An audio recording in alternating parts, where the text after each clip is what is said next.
Hi, gorgeous, and welcome to the Confident, Energized, and Sexy Mama Show. I am Dorit Palvanov, your host, feminine energy expert, health coach for women, registered holistic nutritionist, and the creator of the groundbreaking health and mindset program for moms, Energized, designed for perimenopausal women who are done having kids and are ready to get their confidence, energy, and sexy back. Ladies, think about it. What would the world look like if, as women, we stopped being so harsh on ourselves and instead felt more energized, powerful, confident, and more connected to our bodies? What if, as women, we honored the fact that we are built and wired differently than men, and being different does not mean being inferior? That the go, go, go mentality, alongside doing more to have more without ever pausing and resting, only leads to chronic stress, anxiety, burnout, overwhelm, lack of joy, and corrodes our health, relationships, and vitality. What if, as women, wives, and mothers, we had the courage and confidence to desire more? More freedom, power, energy, joy, abundance, pleasure, fun, play, and sex, all on our own terms. Mama, you deserve to feel good. You deserve to form healthy relationships, and your body needs, craves, and deserves pleasure. This is your birthright. You're here because you believe in your feminine energy. You're here because you care about health and the environment, and you're not afraid to take action and change. You're here because you don't want to pass on a pattern of self destruction, hiding, and not speaking your truth to your daughters. You're here because you're done feeling stuck, living a mediocre life as a half woman. You're here because you are done struggling and, frankly, can no longer afford to feel like crap. Each week, I will be here for you, dropping a healthy dose of inspiration and motivation, as well as introducing you to my brilliant guests, where we will dive deep into all things womanhood, feminine power, energy, psychology, holistic and alternative health, food, nutrition, hormones, fitness, mindset, motherhood, relationships, sex, business, and much more. So, Mama, are you ready to take back control of your health? Let's do this. Hey, everybody. Welcome to another episode of the Confident, Energized, and Sexy Mama Show. This is Dorit Palanov, your host. So today on the show, I have another super intriguing interview. I am curious. I've been on Sarah's podcast in the past, and today I've invited her to join us. So I'm super excited for you guys to meet her. Sarah is the owner of, she's a podcaster as well. It's called We Spot, right? Sarah, you can please jump in and at any time. And she talks about stories and the importance of sharing our lives and our past experiences with each other in an effort, I guess, to inspire, to uplift each other, and I guess also not to repeat each other's mistakes. And I'm sure she will share much more. And I was excited and curious to have her on the show because first and foremost, she is a woman. She's also a wife, and she's also a mom. And she has a very interesting perspective on in life and for living. And so I hope you will enjoy. This is definitely a treat. So with that said, let's welcome Sarah. Hi, Sarah. Welcome to the show. Hello. Hi. Thanks so much for having me. This is exciting. It's my pleasure. So say that your full name so that I don't It's Sarah Monares. Sarah Monares. Okay, cool. Yes. So tell us about who you are, what you do, and also why you do what you do. Okay. This is a big question. Let's see. How far back you want me to go? I'll go way back, I guess. Well, I'm currently a counselor. I'm a licensed counselor and a life coach. And I also have a podcast, as you said. It's called the We Podcast. Sorry. And an online community called the We Spot, which is a blog and really focused on women and growth. And I am in love with growth. I'm in love with helping women step into this power that I know that they have, that most women don't believe or understand that they have, and helping them to really recognize that and own that. I think in order to live the life we really truly want to live, we have to be able to own and understand that power. And so I think that really this all evolves from my early story, starting with sexual abuse and being raised in a home that was very, very religious, very judgmental, very strict, very, very strict. And I didn't realize this until my adult years, but that combined with the sexual abuse that was occurring outside of the family kind of played on each other, in me developing at a really young age that I was going to hell. There was something really wrong with me. I was about 5 when the abuse started. And so really my early story is one of not feeling like I didn't have any power, and everyone around me had all of the power. Being a victim at such a young age, I think can really mold the way we see ourselves, the way we see the world. And so as I got older, I really lived in this place of huge shame and guilt about everything, essentially. I was shameful about who I was.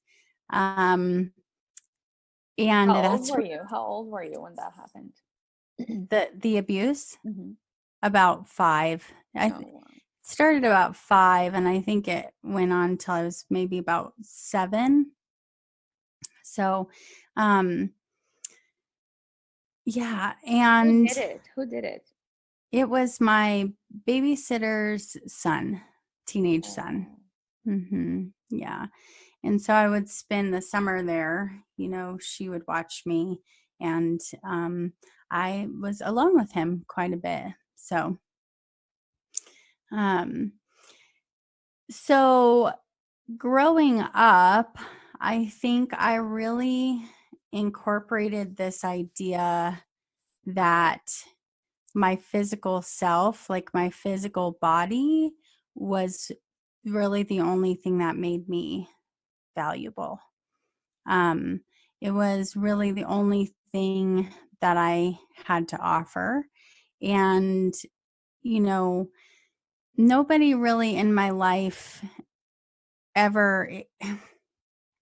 So there's that with the sexual abuse, but then also in my personal, in my family, it was very much like the unspoken rule was you be a certain way, you present a certain way, you need to be this perfect child that doesn't talk back, falls in line, doesn't, Yeah. huh? Polite, proper, Yes. pleaser. Right. Doesn't rock the boat, all of those things. Don't interrupt. Yeah, just be quiet and be pretty and quiet. Yeah. Exactly. Yes. Yeah. So pretty and quiet, like they really, man, they played off of each other because the abuse was telling me that, and I was getting that message in other ways also. And so at a really young age, I think I learned how to shut myself off, shut myself down, not pay attention to my feelings, not pay attention to who I was or what I wanted, but more the goal in life was to make other people happy with me. And then that would mean if other people were happy with me, then I was amazing, right? I was valuable. I I was great. And so that really became who I was um, It's like the curse of the good girl. yes, Yeah. totally. It that's a I good way to resonate say with that a lot. it. Yeah. Yeah. Yeah. Yeah. So as I got older, well, my parents had a terrible, ugly divorce when I was 10. Really, really bad. It was in the church. My mom had an affair on my dad with somebody in the church. Mm. And so the church had been so intertwined in my life. I mean, my family was there prior to 10. And so that was a really hard time because everyone was angry and there was so much fighting and just hatefulness back and forth. And I kind of, at that point, started to get more openly rebellious. Um, that point, it was like, okay, who is this God you guys are talking about? And he's not very nice. Yeah. Like, if you guys are all serving this God, I really want absolutely nothing to do Nothing to do with it. Yeah. Yeah. Um, and, this God that they always were talking about I had already damned me to hell because I had, when I was essentially raped when I was a young child. So I had already had sex outside of marriage. And that's what I was learning at that age, right? Like now as an adult, I know that that's not right. But as a little child, that's what my brain heard. I'm like, this guy is really mean. Uh, And you felt like you were damaged goods. Like, right. yeah. Mm-hmm. Totally. Yeah. Yep. So moving forward, I got pretty rebellious. I definitely found my identity and my value in relationships. It was always kind of a challenge for me. Like, the guy that everybody wanted, could I get him? Which sounds really unhealthy when I say that out loud. But it's kind of how I functioned. Like, I had to seek my value in other people. And if I could make this guy notice me or want to talk to me or be with me, then man, I was doing good. And so my life really was a huge roller coaster as that kind of mindset presents or creates. I wasn't doing very good internally. I mean, I had all of these struggles and battles and shame and guilt and a terrible sense of self going on the inside. But on the outside, I presented amazingly. I was the perfect child. I was the perfect student. I was the perfect girl. I made sure that nobody knew these things. It was very well hidden.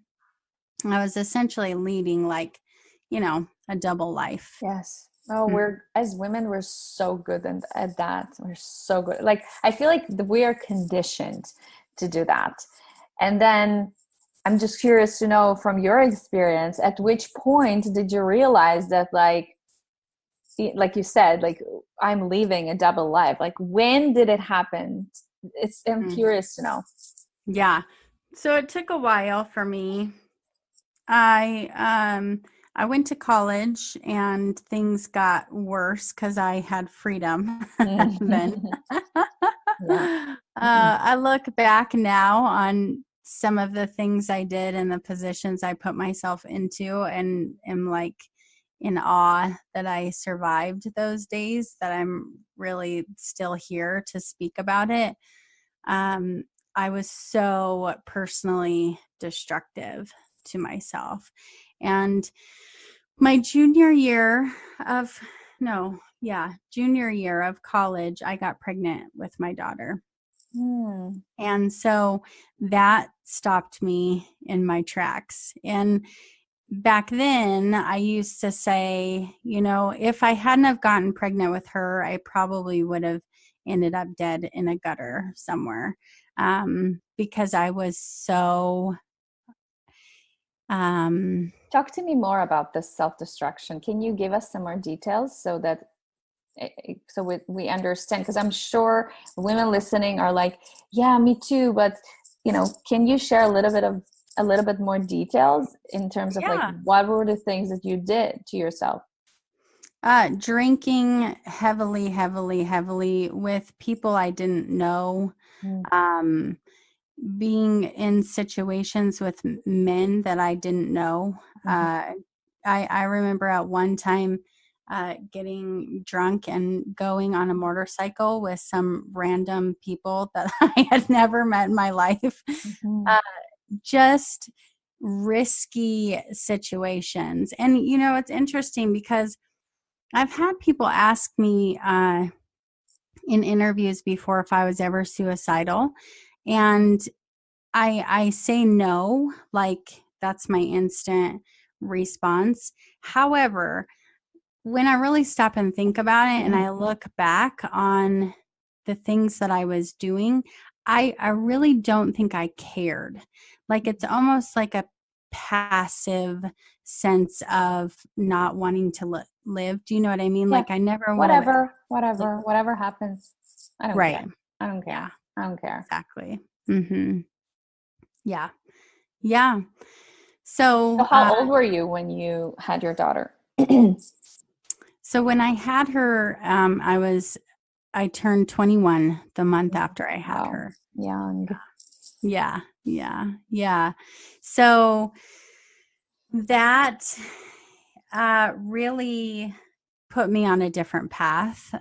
When I found out I was pregnant, I was not happy about it. I was terrified, actually.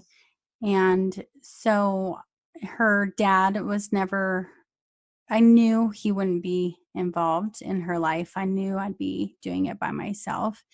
And so I made the decision to do it, and really changed my life. But the reason for the change was not for me, it was for her. Yes. And so again, I was a great mom. I was going to school. I was doing all of these things where it looked like I was doing amazing. But, every chance I got, if she would go spend the night with my mom on the weekend, I would go out, get drunk, do the same things that I was doing before. It was just happening one night a week now instead of every night. Right. Multiple nights. One thing that really changed my outlook too is when I got pregnant with her. I was really surprised because now people knew, right, that I wasn't perfect. I didn't have it all together. I was doing things I wasn't supposed to be doing. It was out in the open. And, my mom, people in my life said things like, oh, it's so sad. Poor Sarah. She was actually going somewhere and now she's not going to make anything of her life. She's going to be on welfare. She's going to, she's never going to amount to anything. And I think that made an internal shift in me where I wanted to seriously put up both hands, flipping them off as hard as I could and say, watch me. Like, you don't get to tell me what my future looks like. I'm the one that gets to determine that. And so I think that was a huge turning point for me in I'm going to take control over where I'm headed rather than just being a victim to all of my circumstances and to everything. I'm not going to be that victim anymore. And so things really changed significantly. And then I'm skipping lots of parts, but y'all can read the details in my book. Yeah, for sure. I'll definitely link up to your book in the show notes. Yeah, thank you. But so what ended up happening is I ended up deciding that I wanted to go to grad school to be a counselor. Mm. And that was hugely pivotal for me. I don't think it was until I was in grad school that I had that moment that you talked about, where it was like, oh, okay, I'm leading a double life. I'm being really destructive. I have these beliefs about myself that are not true, that are really, really terrible. So I went to school to be a therapist to help other people.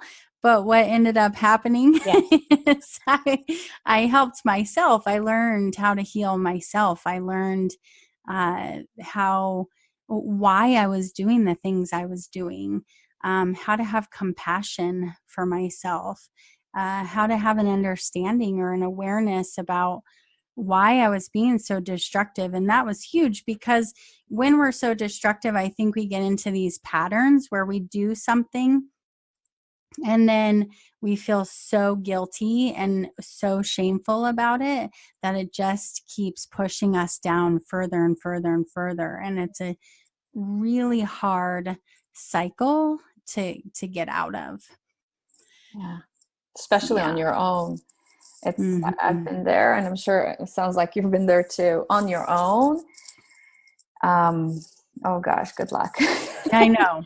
I So was stuck. I was stuck in my misery for 8 years. 8 years, and for me, my misery, that feeling of feeling really bad about myself began, and we talked about it on your podcast. Mm-hmm. Began after I became a mom. So here I was responsible in raising those kids, but feeling completely broken and shattered and confused within myself. So Mm-hmm. I'm curious. I really want to know how We Spot came together, how it was born. But before we get there, I want to ask you this question. You alluded to power before, Mm-hmm. and I'm really curious to know, how do you define power? What does it mean to you? That's a good question. So I'm going to be vulnerable here and say that I'm still working on my feminine power. Mm-hmm. And this is something that we talked about when you were on my podcast. Mm-hmm. Because for me, what I've done in the past is, in order to protect myself, in order to achieve, in order to move forward in my life, I've really harnessed masculine power, Mm-hmm. and really stepped into that place of like, I'm tough, I'm strong, I don't need anybody to help me. And that has later it's caused issues in my marriage. Like, it's hard for me to be open with my husband and be feminine. So I love that you talk about the masculine and the feminine power. I think personally we all have power inside of us. And that's the power of who we are and who we're intended to be, and the things that we are meant to create on this earth.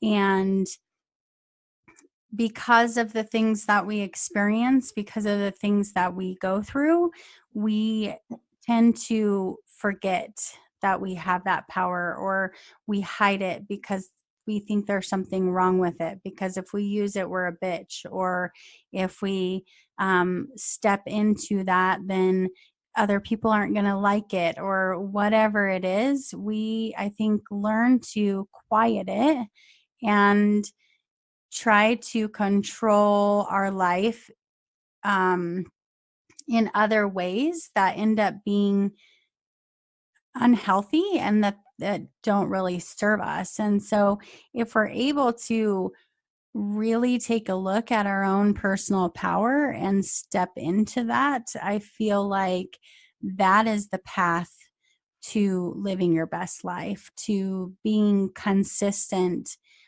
internally with who you are and externally with how you actually live your life every single day. Yeah. Oh, that's so powerful.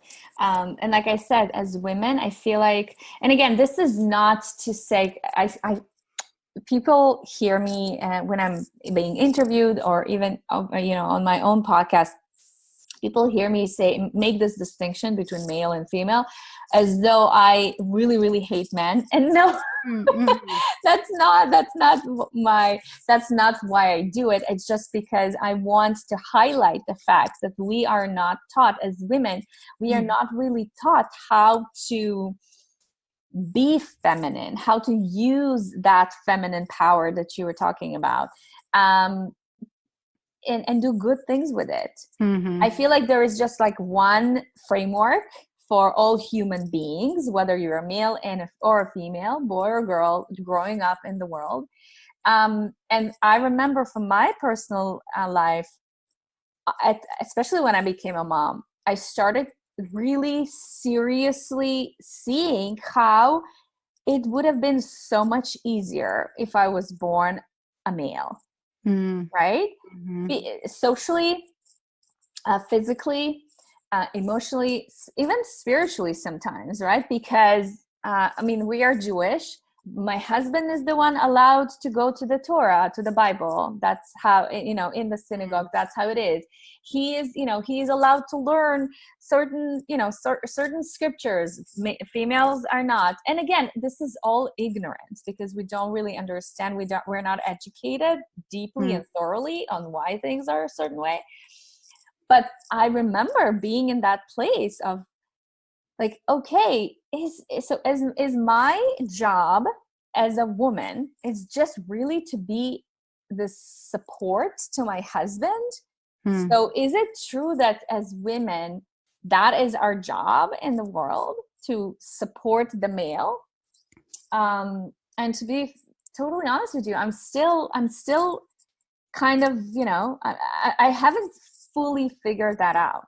But it sounds like in your experience, and I see it with every one of my clients, it's finding that balance of like, no, this is me, and I'm doing this, and I'm leading with me, with fully me. And then the next step is finding a way how to communicate that inside of a relationship. Right? Yeah. Thank you for that perspective. Another question I wanted to ask you is, so you talked about the church, how you were immersed in the church and how you were raised by the church, and your parents were religious. What is your relationship right now to spirituality, to God? I want to know how things shifted, and did they shift for you? Yeah. Hey, gorgeous. I'm pausing the interview with Sarah to remind you about something amazing that is happening over at the World of Dorit Palvanov. So my membership community, the Confident, Energized, and Sexy Mamas Inner Circle, is now open for enrollment. This is the place for you. If you just feel like you are struggling, your life is too much, like you're lacking emotional regulation, like you're feeling rushed all the time, unhappy, anxious, your body is already manifesting symptoms, you've experienced miscarriages, postpartum depression, worthiness, issues, indecisiveness, just huge overwhelm in your life. If you're struggling in your relationships, in your marriage, or in your parenting, if you see yourself as quote unquote damaged, broken, or maybe unworthy of recognition or friendship, if you struggle with finding your purpose and how to carry it out in everyday life, this is for you. I've created this membership community as a way to create the one thing that helped me the most when I struggle, which was a community and a village of other mothers who understand how I feel. So this is for you. It's a great place to begin, or maybe even continue your whole self journey. And I am setting this up for you so that it is not heavy in terms of content. It's a membership community, meaning, and I'm going to be releasing training material once a month. So you basically have the entire month to go through the content, to listen to the training material, and then implement the exercises that I'm going to be providing for you. In terms of the topics, we will be covering things like understanding your hormones, developing healthy eating habits that you will actually stick to. I'm obviously going to be talking in greater detail about the feminine current, the menstrual cycle, about the moon, how to self-parent, how to be kind to yourself, how to nurture this deep and loving and kind relationship with yourself, how to live your life with purpose. We're obviously going to be talking about sexuality, sensuality, how to help your partner to understand you better, how to ask for what it is that you need. I'm going to be talking a lot about money throughout the membership community. How to make friends as an adult woman, and many other topics. Now, when I say many, it's not to overwhelm you. It's just so you know that this is the journey and the experience of this kind of a program. It's going to be ongoing, meaning it's not a program that begins and ends. It's an ongoing learning. And I've created this because I myself have been in this industry for a long time. I myself am a member in other communities, and I like it because it is not heavy it's not time consuming. That's what I'm trying to say. The videos and the training materials that I have created are also between 15 to 20 minutes long. They are not heavy in terms of, they're not going to consume a lot of your time, but they're also going to be very laser focused to help you shift your energy, gain more confidence, and and begin living your life with more passion. So it will help you. The training materials that I will provide will help you to shift away from, victim mentality and step more into being a victor and somebody who grabs life, with gusto and love and enjoying life more. It will help you to regulate yourself emotionally. I mean, I've been talking about this for years already. And if you're here since the very beginning, it's been 2.5 years, even more, since I've launched this podcast, and emotional regulation is huge for me. And so this is something that I am excited to share with you as well, because I think I have a lot to say about that. And as well, obviously, it's not only about you listening to me, but also taking it and implementing it, bringing it into your life. So I've created very easy to implement exercise activities. So with each training, you will get a PDF worksheet that you can, journal about. You can begin crafting, that space for yourself, that sacred space for yourself, where you will slowly, one training with one month at a time, to begin to unravel, your true self, and begin to really open up and discover your true self. So, like I said, the inner circle includes monthly pieces of trainings and coaching calls. This is another thing that I don't think at least the membership communities that I'm a part of, nobody does that. So, my intention is to also give you an opportunity to be coached live when I do my training calls. So the training calls are going to be on the first Tuesday of every month, and at 1 p.m. Eastern Standard Time. And 1 p.m. Eastern, it's a time that works for all time zones, so no excuses there. So you can come live with me. If you need coaching, you will let me know. There is a form that you'll have to fill in, and I can help you to break through whatever it is that you are, or wherever it is that you feel stuck in your life. So worksheets, practices, guided meditations, journal prompts, etc. And of course, the most important thing is the community of like-minded women and mothers who are healing from feeling burnt out, feeling unconfident, feeling emotionally unregulated, feeling like their life is too much to handle. And this is my intention for you to heal from that. So the price for this is $37 a month, and it's a month-to-month kind of program. So whenever you feel that you're done, or you no longer want to continue, you just let me know, and you won't be charged for the next month. So I hope this is something that you will join me. I'm starting the first session on December the 3rd. So it's going, if you're listening in real time, this is going to be next week on Tuesday. I'm super excited.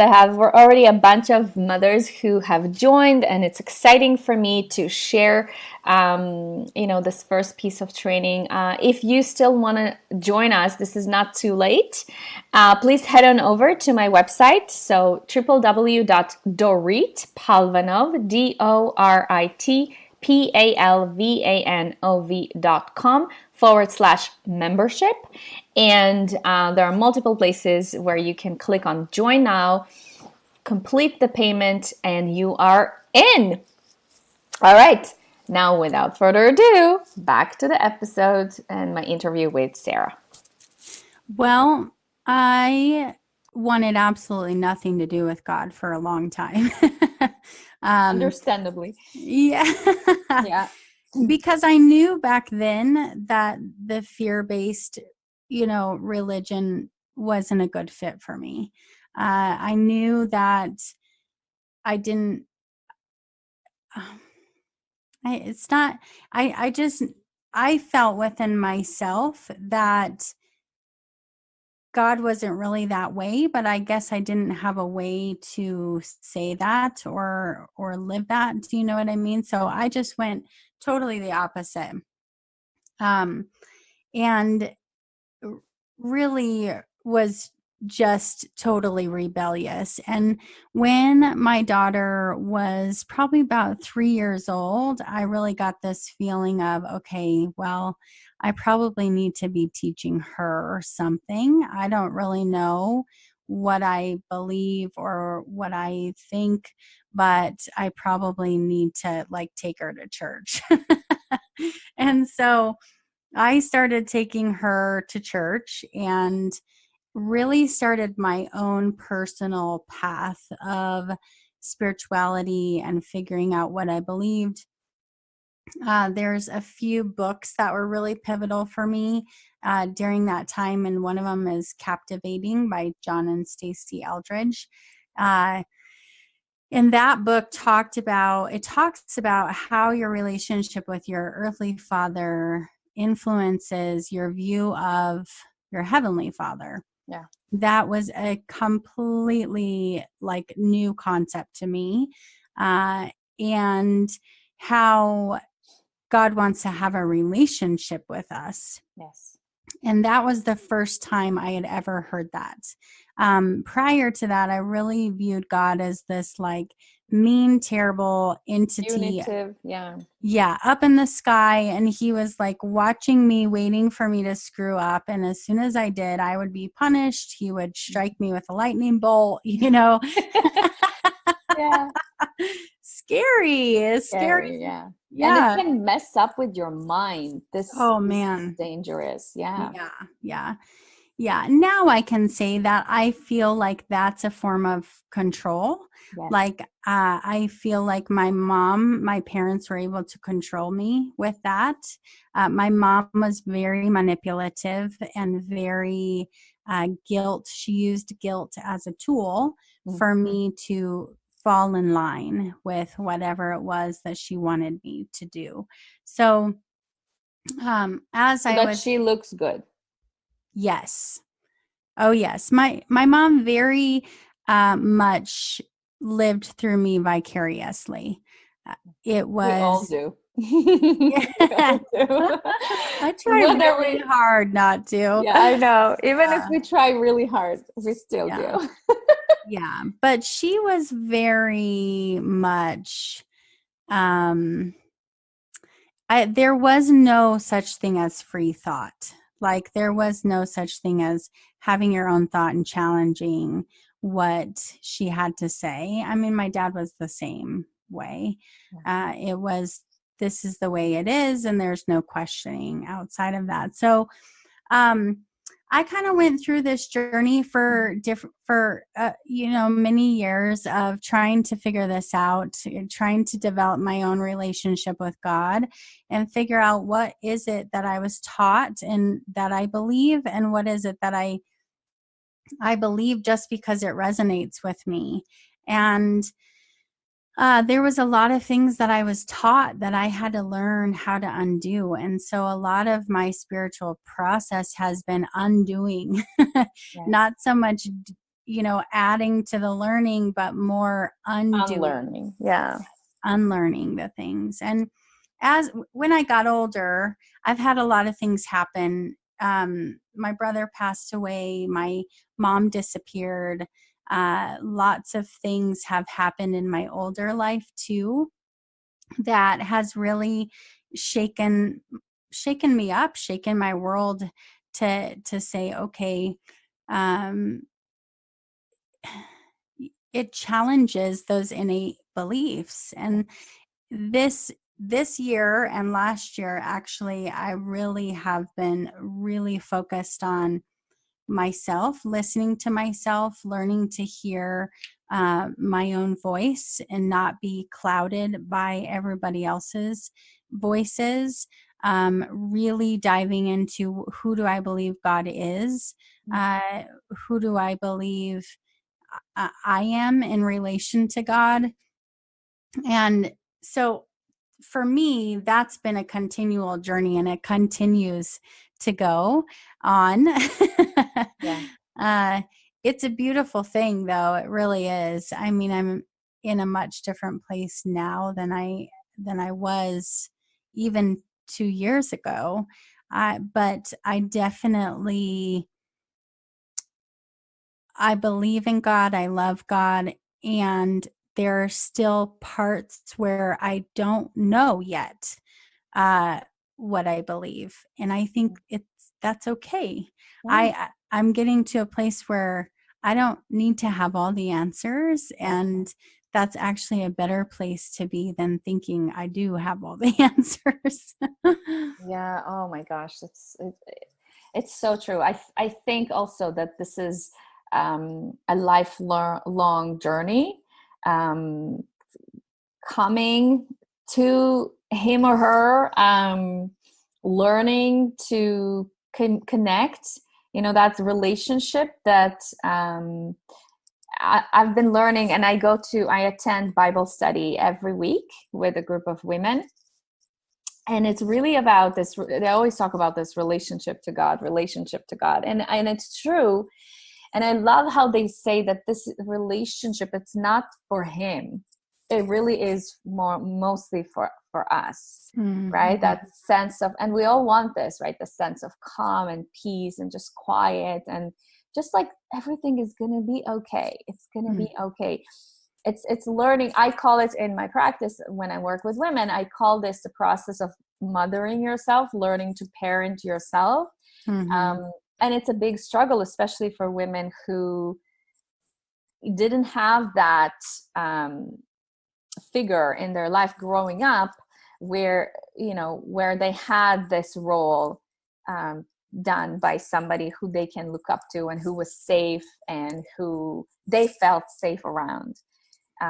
It's a struggle, but it's definitely something that we need to learn to do so that we feel like we're living fulfilling and satisfying lives, right? Mm-hmm.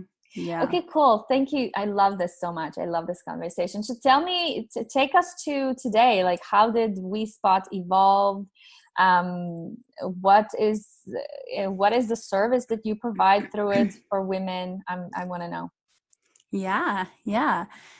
So the We Spot came from the fact that I had been a counselor in private practice for, I think, about 8 or 9 years, and I was really building up my practice. It was going pretty well. However, I still felt like this isn't it. Like, this isn't quite it. I don't know what it is that I'm supposed to be doing, but it's not seeing one-on-one clients for the rest of my life. I knew I needed to write a book. I knew I needed to put my story out there. The thing is one of the main things they drill into your mind over and over and over while you're becoming a therapist is it's not about you. Like, when you're sitting with a client, it's not about you. You can't talk about yourself. You can't tell them anything about you. It's very almost, I feel like Facilitating. It's facilitating. it's You facilitate. facilitating, but also it's a bit cold because I think clients want to know. Yes, Like, they do. they do. They really want to know. And so I found myself feeling like torn because I felt like there are certain things I could tell them about my experience that I think would be helpful for them. And, say I see 8 women in one day, 7 of those 8 women are all dealing with the same kind of thing. They're all dealing with, doubting themselves, having a hard time as moms, not feeling like they're enough. All of these women were struggling and thought that they were the only ones who felt this way. And so I'm like, this is a problem. Like, Yes. this is a problem that these women can't talk to each other and know that they're completely normal. Like, this is totally normal to feel this way. Most people feel this way. And if we could just start talking about it more openly, it would be so helpful. And so at that same time, I was realizing that in my own personal growth, I was really hiding behind being a therapist. And so I was feeling called to share my story, to be more public, to write a book. But I was terrified, and I could use being a therapist as an excuse not to do any of that stuff because we're not supposed to, right? And so being an expert is a really easy place to hide. How ironic. I know. Isn't it? It is. That's why Yeah. I love social media and podcasting, especially. It's because it's a very intimate experience for people. And the way to draw people in is by sharing more of yourself. And they're like, oh my gosh, this is me, and this is me, and that's how I feel. And really, yeah, it's definitely the connecting is there. Yeah. Yeah. Yeah. And as we know in therapy, it's really about the relationship. If you go in and you don't like your therapist, the likelihood of you making huge changes is pretty low. Yes. And so the relationship is so powerful. So I had clients, sorry, I had clients who, were coming back and I was seeing them for years. And it wasn't necessarily because they had anything that they really needed to heal from and grow from. It was because of the relationship. And so my thought is how can I help people to have these deep, close, vulnerable relationships outside of the therapy office? And so that's really how the We Spot was born. I started with We Are Women Rising, which is a meetup in Northern Colorado. And it's just a time for women to come together and be real and learn and not have the masks on. And then I started the We podcast, which is all about women's stories and the vulnerable part, not the pretty surface. Yeah, not surface level stuff, but Yeah. the real, the truth, the crap, the dirty. It's like Yeah. Elizabeth Gilbert. That's why I love her new book. Mm-hmm. What's it called? Oh my City gosh. of Girls. Yeah, City of Girls. Yeah. At the back of the cover, she writes, you can still be a good person even if you were a bad girl or something like that. Yes. Uh-huh. And it's so true. Like, aren't we all a little bit that bad? Yeah, we are. We are. Yes. Yeah, it's so, and I know that, I mean, in my industry, it's sometimes called getting back to your wild. So your wild feminine, or, kind of like reconnecting or rekindling your the wild Yeah. soul. Ooh, I love that. But actually, in reality, it's just really embracing the polarity that, we can be, bad and kind of naughty, but at the same time, we can be amazing moms and Yeah. connected wives and present wives and, amazing service providers and just amazing humans. Yes.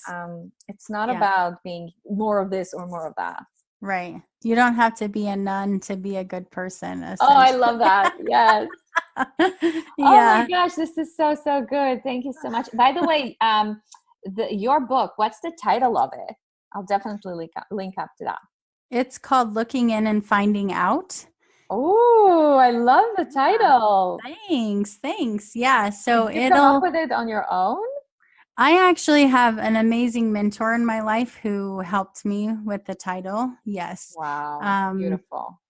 Thank you. Thanks. But that'll be launching here in the next couple of weeks. So it'll be available in October. I'm thinking October 18th will be my launch party, but we'll see if all fits into the timeline. Great. Amazing. Well, Sarah, it's been such a fun and I feel like soul nourishing conversation for me and hopefully for the listeners as well. Before I let you go, the second part of the interview is, I mean, this has been already a pretty vulnerable conversation, but usually what I do is I take my guests into a deeper kind of quest. So if you are ready for it, Yeah, I'm game. Let's go. Okay, cool. So, as you know, this show is all about inspiring mothers to own their power and feel more confident, energized, and sexy as women, wives, and mothers. And I like calling it being like a goddess in your life. So, I'm curious, how do you take care of yourself, your soul, your body? What are some of your non-negotiables? I like that question. Well, one thing that I've recently started doing or I should say, one thing that I've learned that's really a non-negotiable for me is time to meditate or pray or think, essentially. Whatever that is for you. I think it can go by different terms, but I think in my past and still, anxiety has always been an issue for me. My mind can go 50,000 million miles a minute, and I really have had to learn how to intervene in that. And so now I've learned that I'm not a person who can just like sit on the floor and meditate. It's not good. That's not who I am. Yeah. And so I walk regularly. I try to walk every single day. And that's when I am that's how I recenter myself. That's how I listen to my own voice. That's when I feel like I can get into that space of meditation the most. And so I think prioritizing yourself, huge, huge, huge. Not getting caught up in the what everybody else needs from you all the time, because I think that's so easy to do as a mom, especially making sure I'm prioritizing the time that I need to recenter, to get back in touch and to listen to my own voice is definitely a non-negotiable. Yeah, sounds like time and solitude. It can kind of like go under, that's the umbrella where all of this can go under. It's so important. Mm-hmm. Yeah. Yeah. Second question is, what is your current relationship to food and to your physical body as a woman? Ooh. So my word for this year is health. This could be a whole nother conversation. Yes. Try and keep it short. My relationship to food in the past has not been good. Food has definitely been used as a coping skill. Filling up those empty places. And really, I think for a long time in my life, not having any awareness of that or understanding.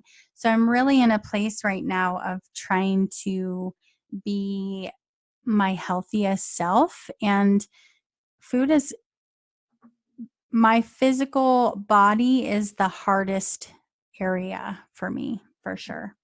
I think I am super comfortable with talking about anything you want to talk about when it comes but I'm not comfortable with working out. I'm not comfortable with not eating the things that I really want to eat. I really love ice cream. So it's an area for me where I have to make a very, very conscious effort to intervene in and to make changes in. Yeah, thank you for being honest with that. I think a lot of listeners will resonate. There's a lot of resistance that comes. I remember in my own journey too. It's like you saying, yeah, I'm willing to like do the hard things. I'll go to therapy and I'll learn about parenting. Like I'll do hard things, but leave me alone with my ice cream. Like, just let me have the damn ice cream. Yes. Or for me, it was my burgers and my French fries, and oh my gosh. And if as I mentioned and I talk about this, I mean, I haven't had those things in years, but I'm having like this, look, my entire body, like I have like a full body reaction. I have like goosebumps all over. Yeah. Because food is a very emotional experience. I mean, it is. We talk about emotional eating all the time, but food is a very emotional experience. And so where the importance is finding the alignment and the balance between making, really finding the pleasure in it, but also in a way that nourishes your body and helps your energy. Yeah. So thank you. That has been a change for me. Well, I didn't really have to worry about my weight so much until I had kids, especially my son. And since then, we get older, we have kids, our bodies change. And now I'm learning more to eat to nourish rather than to indulge. Yeah. Oh, I love that. Eat to nourish rather than to indulge. Ooh, that's a good one. All right. My next one is, what makes you feel, and you know what? Let's keep the answers really concise, because I love short answers, because it's like it's going right to the truth. Got it. I So can do what makes you feel confident and energized? I'm so bad at short. I know, you're a therapist. This is good for me, though. It's really good for me. Confident and energized. Yeah.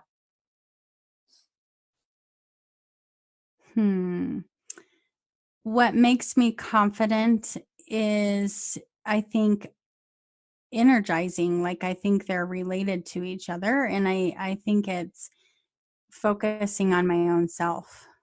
Mm. I mean, if that's short enough for you. Yeah, I love that. I love that. And I'm going to let the listeners make whatever meaning they want out of it. Okay. Because at the end of the day, it's your experience. And so I thank you for that. Yeah. What makes you feel sexy?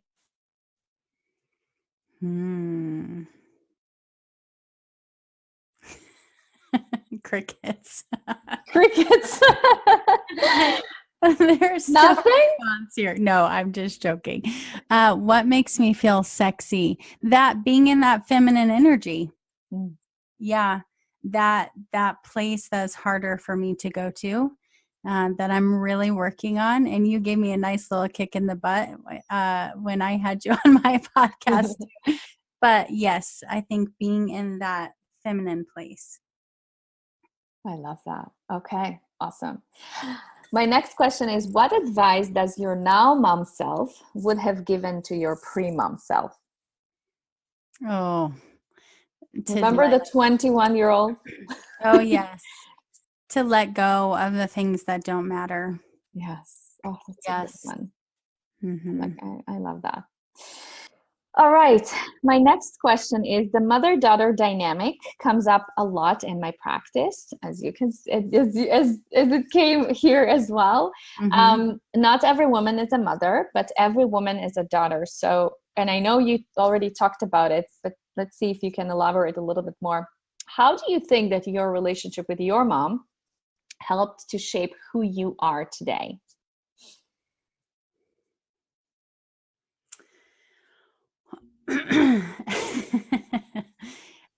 Well, I think that there was a lot about my relationship with my mom that has helped me both positively, and that was negative, but also then in turn helped me with positive. Does that make sense? Yeah. So my relationship with my mom was very intertwined, very codependent, Mm-hmm. and rocky. I think that my mom was the most giving person I've ever met. She cared about other people, and I definitely got that from her. But I also learned through our relationship about the importance of my independence Mm-hmm. and being able to stand on my own 2 feet. Beautiful. Beautiful. Yeah. Yeah. It's like what I see in my experience, and also in my clients' experience, it's like every generation of mother-daughter, it's like our job is just to do a little bit better than our moms did. And then our daughter's job is to do a little bit better than that. So we're always, and I call that healing the feminine. That's my languaging. I love that. Yeah, that's beautiful. Awesome. All right, my last question to you, Sarah, is, in one sentence, what is your vision for your life? What are you creating?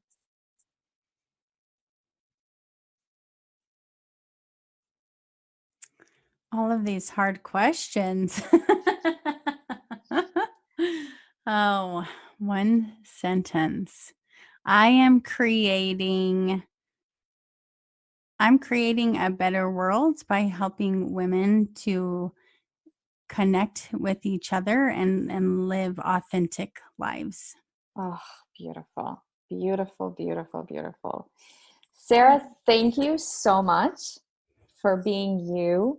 I should have said that earlier. I am really sorry for, whatever happened to you, especially around age 5. It sounds like it was painful and confusing, and I'm really sorry that it happened. But at the same time, I also am so proud of you for rising and beyond that and really shifting your life around and changing the trajectory for yourself and for your daughter and also for the generations to come. So I wanted to highlight you, and thank you for being here. Oh, thank you so much. Thank you for that. That touched my heart. And thank you for all the amazing things that you're doing for women in the world. And so honored to be connected with you. Amazing. Thank you so much. Wait, before you go, I hope you've enjoyed this episode, and if you did, I want to know about it. So snap a picture of you listening to this episode and share it on Instagram or Facebook. On Instagram, you can tag me at Dorit Palvanov Coaching. So Dorit is spelled as Dorit and Palvanov spelled as Palvanov Coaching. So it's all one word. Or you can use the hashtag Confident, Energized, and Sexy Mama Podcast. You see, my personal goal beyond having amazing conversations with guests or hosting solo episodes is to increase the visibility for this platform and these messages to be shared and heard by women who need it the most. And there's no way that I can do this on my own. So I'm asking you, the incredible community of confident, energized, and sexy mamas, to help me with this goal. So whether you're coming to me through iTunes, Stitcher, Spotify, wherever you're listening to the show from, please rate, review, and subscribe to the show. This would mean the world to me, and it's so helpful for other mothers who are looking for this information. So thank you so much for listening, and I'll catch you next time. Bye for now.